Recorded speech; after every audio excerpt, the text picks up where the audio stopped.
পৃথিবীর আকাশে যখন ড্রোন ওড়ে তখন মাটি থেকে হাজার মাইল দূরে বসে কেউ হয়তো আপনার হার্টবিট গুনছে।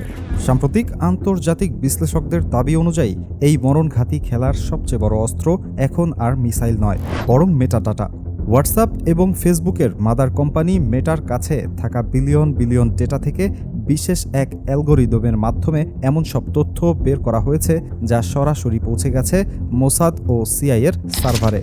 এটি কোনো সাধারণ হ্যাকিং নয়, এটি ছিল বছরের পর বছর ধরে চলা এক সূক্ষ্ম ডিজিটাল জালের বিস্তার। ইরানের সুপ্রিম লিডারের অতি ঘনিষ্ঠ মানুষদের গাড়ির নম্বর থেকে শুরু করে তাদের চলাচলের রুট সবই ছিল এক অদৃশ্য ড্যাশবোর্ডে বন্দী।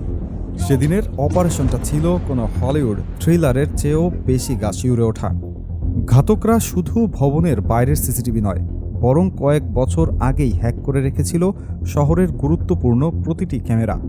এমনকি হামলার দিন উক্ত ভবনের আন্ডারগ্রাউন্ড পার্কিংয়ের সিসিটিভি ফুটেজ সরাসরি লাইভ স্ট্রিমিং হচ্ছিল ঘাতকদের স্ক্রিনে। সেখানে কারা উপস্থিত হয়েছেন, কে কোন গাড়িতে নেমেছেন, সবই ছিল নখদর্পণে। সেই মিটিংয়ে উপস্থিত ছিলেন দুই সম্ভাব্য উত্তরসূরি, যাদের একজনকে পরবর্তী প্রেসিডেন্ট হিসেবে আমেরিকাও মনে মনে সমর্থন দিচ্ছিল।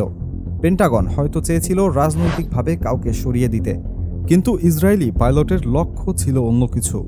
ওয়াশিংটনের সবুজ সংকেতের পরোয়া না করেই নিখুঁত নিশানায় লেলিহান শিখা আছড়ে পড়ল ভবনের উপর। আমেরিকা এখন নিজেরাই গোলকধাঁধায় পড়েছে।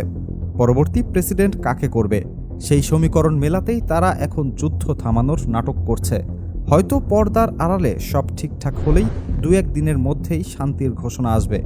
আসলে আমরা যারা স্থানীয় পর্যায়ের রাজনীতির মারপ্যাচ বুঝতেই হিমশিম খাই, তাদের জন্য আন্তর্জাতিক রাজনীতির এই অন্ধকার জগৎ বোঝা প্রায় অসম্ভব। এখানে যা চোখে দেখা যায় তা কেবল আইসবার্গের চূড়া মাত্র। আসলের খেলাটা চলে চোখের আড়ালে। প্রতিটি দেশ, প্রতিটি সংকটের পেছনে ছদ্মবেশে লুকিয়ে থাকে আধুনিক যুগের মির্জাফররা। তারা ধর্ম, দেশ বা জনগণের আবেগের চেয়ে নিজেদের ব্যক্তিগত স্বার্থ আর ক্ষমতার মোহকে বড় করে দেখে। আর এই একজনের বিশ্বাসঘাতকতার মূল্য দিতে হয় গোটা জাতিকে। কখনো কখনো সেই মাসুল বয়ে বেড়াতে হয় শতাব্দী ধরে।